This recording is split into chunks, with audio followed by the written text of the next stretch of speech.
Buen día, somos el grupo 7 y el día de hoy vamos a presentar el caso clínico número 1, que es de neurología. Bueno, presentación del caso.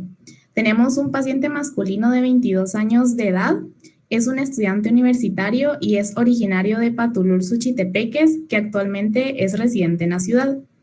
Hace 15 días inició con cefalea, la cual ha ido incrementándose de intensidad. También presenta disminución de agudeza visual y sensación de debilidad del miembro inferior derecho. También refiere que sus síntomas empeoran al momento de bañarse con agua caliente y consulta a emergencias en donde le recetan acetaminofén y codeína. Posteriormente lo refieren a consulta externa para su estudio y se diagnostica esclerosis múltiple. Para comenzar con la fisiología de la esclerosis múltiple, ¿podrían explicarme cómo se constituye la neurona y sus funciones principales, por favor? Entre las partes de la neurona tenemos las dendritas. Estas son prolongaciones que surgen del soma y que configuran una especie de ramas. Cubren el centro neuronal y de esta forma se encargan de captar los neurotransmisores producidos por las células más cercanas, así como de enviar la información química al cuerpo del soma. También tenemos el soma. A este se le puede llamar cuerpo de la neurona. Es aquí donde suceden todos los procesos metabólicos de la neurona y es la región donde se localiza el núcleo de la neurona y el citoplasma. También tenemos el axón. Estas son prolongaciones alargadas que emergen de las neuronas desde el cono axónico y está constituido por neurofilamentos y neurotúbulos que se encuentran envueltos en una membrana denominada axolema.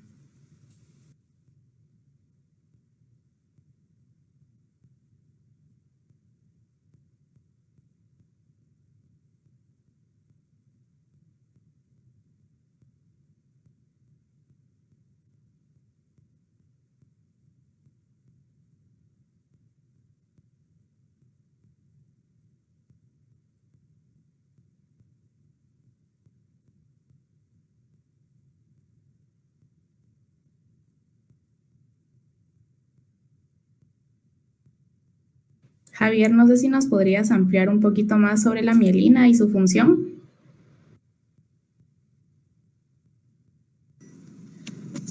Sí, claro.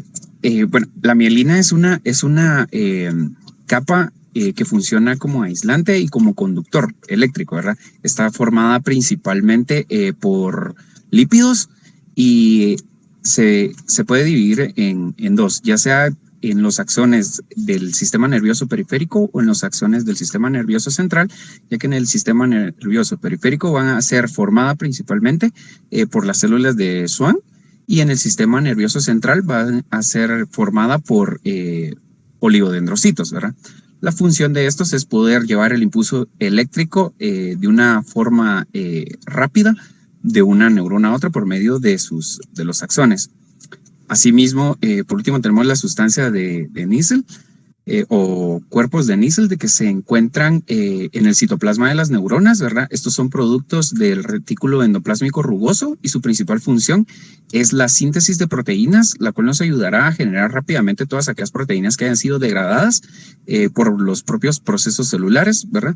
O por algún tipo de patología.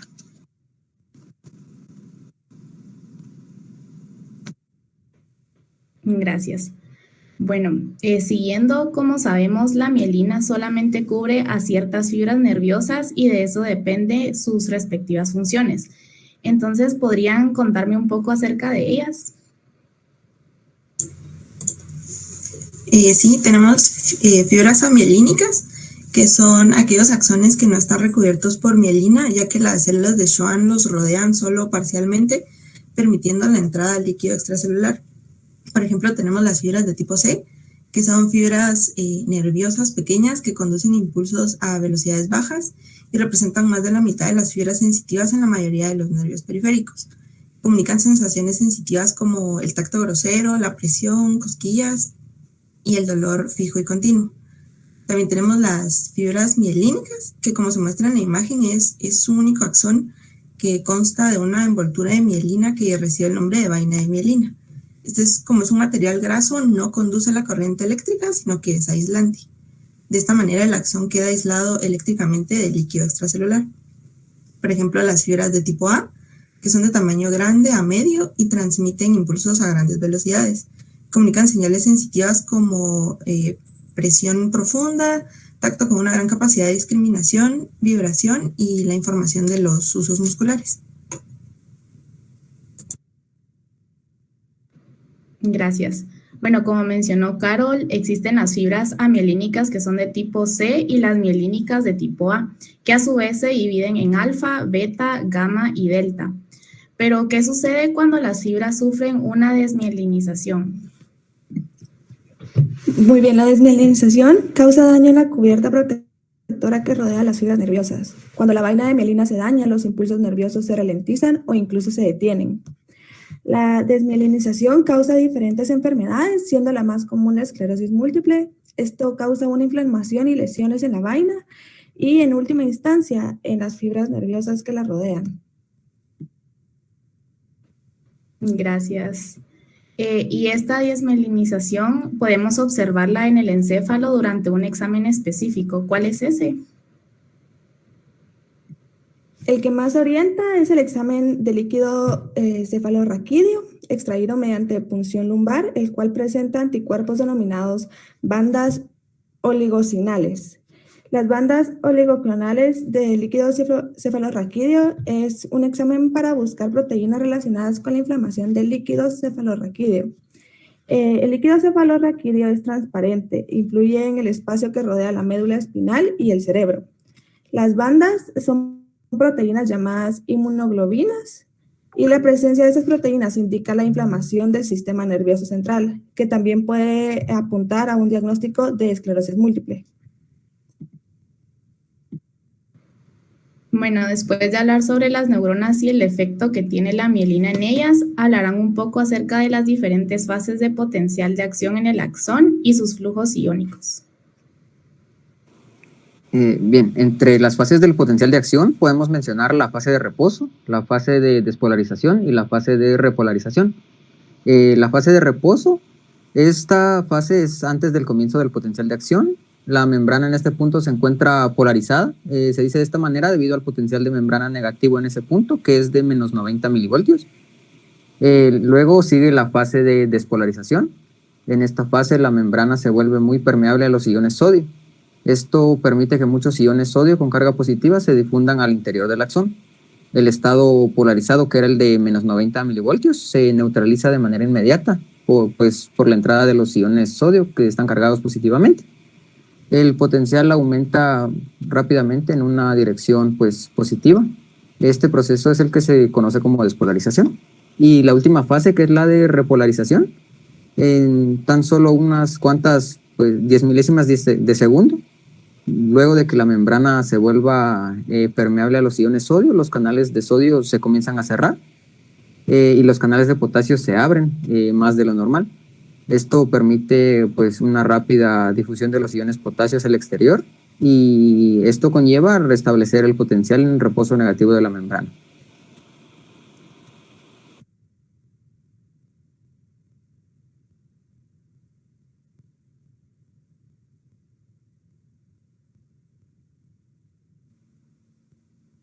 Los flujos son de sodio y potasio.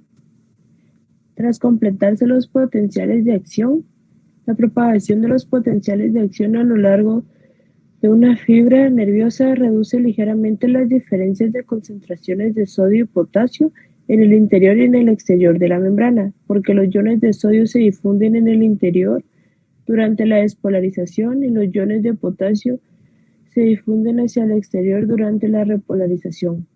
Con el tiempo se establecen de nuevo las diferencias de concentraciones de sodio y potasio, y esta recarga de la fibra nerviosa es un proceso metabólico que activa la energía que procede del sistema energético del ATP y de la célula, y esto incrementa el calor.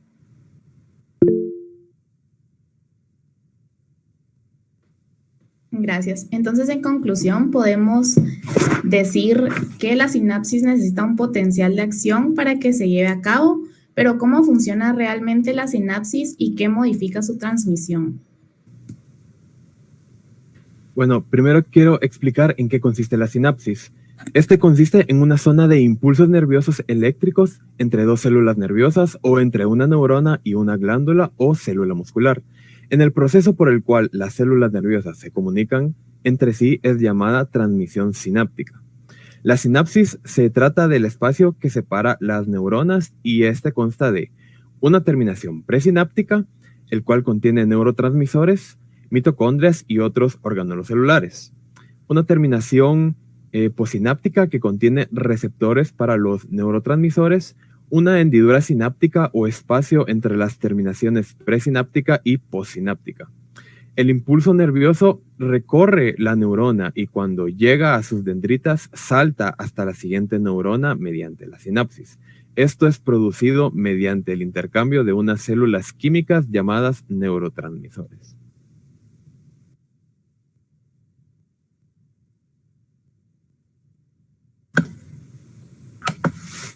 Durante la sinapsis, la neurona presináptica segrega un producto que es el neurotransmisor, o también es llamado sustancia transmisora. Este neurotransmisor actúa sobre las proteínas receptoras que encontramos en las neuronas posinápticas y esto provoca que la neurona se excite, sea bloqueada o que su sensibilidad se modifique. La acción de los neurotransmisores depende de los receptores, de las proteínas receptoras, ya sea si el receptor active directamente los canales iónicos o a través de segundos mensajeros, consiguiendo que la excitación y la inhibición postsináptica sea a largo plazo. Existen estímulos que pueden modificar la acción de estos neurotransmisores. Por ejemplo, cuando disminuye el flujo sanguíneo cerebral, la interrupción de oxígeno por unos pocos segundos puede provocar la ausencia completa de excitación de la neurona. También otro ejemplo sería los cetofármacos, como la cafeína y la teofilina que encontramos en el café. Estos incrementan la excitabilidad neuronal.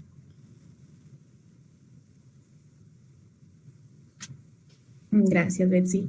Bueno, como siguiente punto, ¿me podrían explicar las vías de las fibras mielínicas para la transmisión de información, tanto sensitiva como motora, y cuáles son sus características?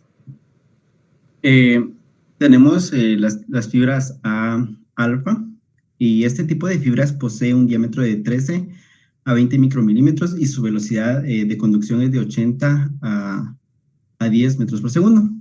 Su receptor en este caso son los usos musculares primarios y un ejemplo del mismo son el grupo 1A y 1B.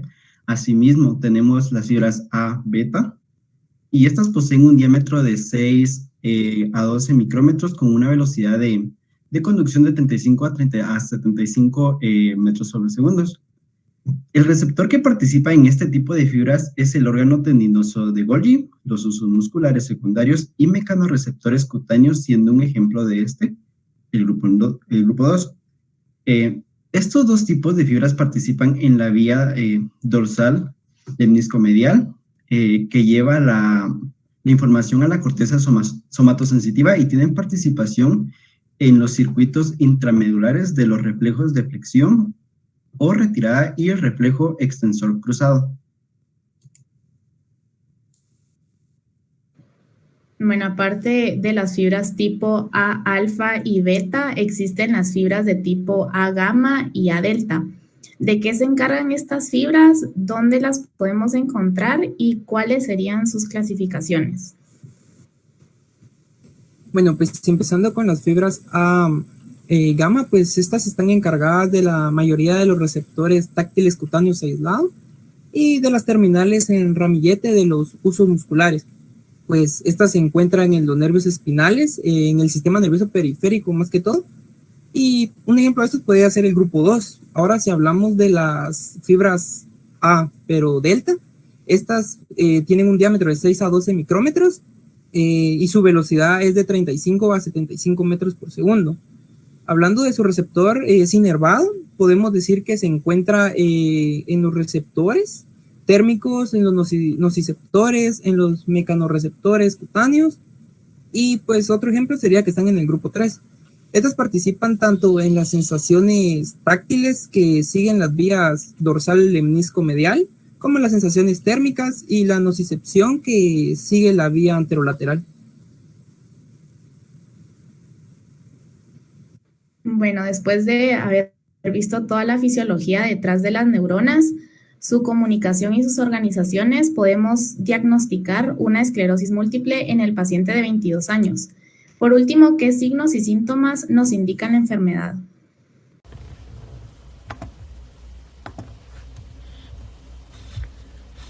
Entre los síntomas y signos que podemos encontrar que se manifiestan en un paciente con esclerosis múltiple, tenemos la depresión. Cabe destacar que estos síntomas y signos no son iguales en todos los pacientes, sino todos los pacientes los presentan. Siguiendo, la depresión es un trastorno mental caracterizado fundamentalmente por un bajo estado de ánimo y sentimiento de tristeza. Esto se produce más que todo al saber que el paciente posee una enfermedad que no tiene cura. Esto está asociado a alteraciones del comportamiento, del grado de actividad y del pensamiento. La depresión se produce generalmente por la interacción de unos determinados factores biológicos, o sea, cambios hormonales, alteraciones en los neurotransmisores cerebrales, como es el caso de la esclerosis múltiple. Y también influyen factores psicosociales, como las relaciones que tienen con su familia, trabajo, etc. La ansiedad puede describirse como un sentimiento de inquietud, nerviosismo, preocupación, temor o pánico por lo que está a punto de ocurrir o lo que está ocurriendo en ese momento. Uno de los síntomas que es más recurrente en estos pacientes con esta enfermedad es que pierden su agudeza visual. La agudeza visual es como la capacidad de nuestro sistema visual para distinguir detalles de forma nítida a una distancia y condiciones determinadas. Por tanto, nos indica la posibilidad de ver los detalles de un objeto sobre un fondo uniforme o de ver dos objetos dos objetos están muy cercanos, y estos están separados. En la esclerosis múltiple se desarrolla la neuritis óptica, que provoca una pérdida progresiva de la agudeza visual, y en general los síntomas son visión borrosa, que aumenta conforme la evolución de la enfermedad, y la alteración de los colores que se da por los conos y bacilos. Y las cefaleas, que se caracterizan por dolores de cabeza recurrentes, y cabe destacar que este síntoma no ocurre en todos los pacientes, pero la mayoría de ellos lo presentan al iniciar la enfermedad.